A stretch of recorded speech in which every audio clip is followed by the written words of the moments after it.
What's up sa inyo guys? Ngayon nagbabalik na naman ako. Ako to, si Jumo Nicolas. Nagbabalik na naman kayo sa channel ko, vlog ko. Ngayon, ang topic natin ngayon ay content natin ngayon, paano pumatay ng electric fan. Madali lang yan, Lods. Ganito lang yan. Gusto ko mag-subscribe ka muna, padami mo itong views ko. At sana mag-like ka na rin, comment ka na rin. Punta na tayo sa electric fan. Electric fan ha, umaandar.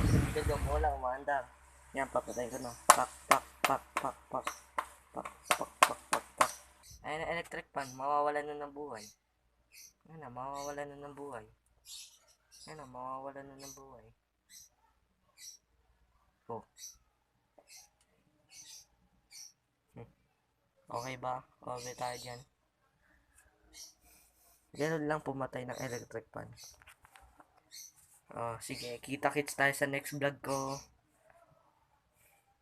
Kita-kits tayo sa next vlog ko, sige. Subscribe nyo to. Subscribe nyo yan. Subscribe nyo yan. Ako yan ha. Subscribe nyo ako yan. Tapos panoorin nyo ito na sa baba. Yan. Yun lang guys. Maraming salamat.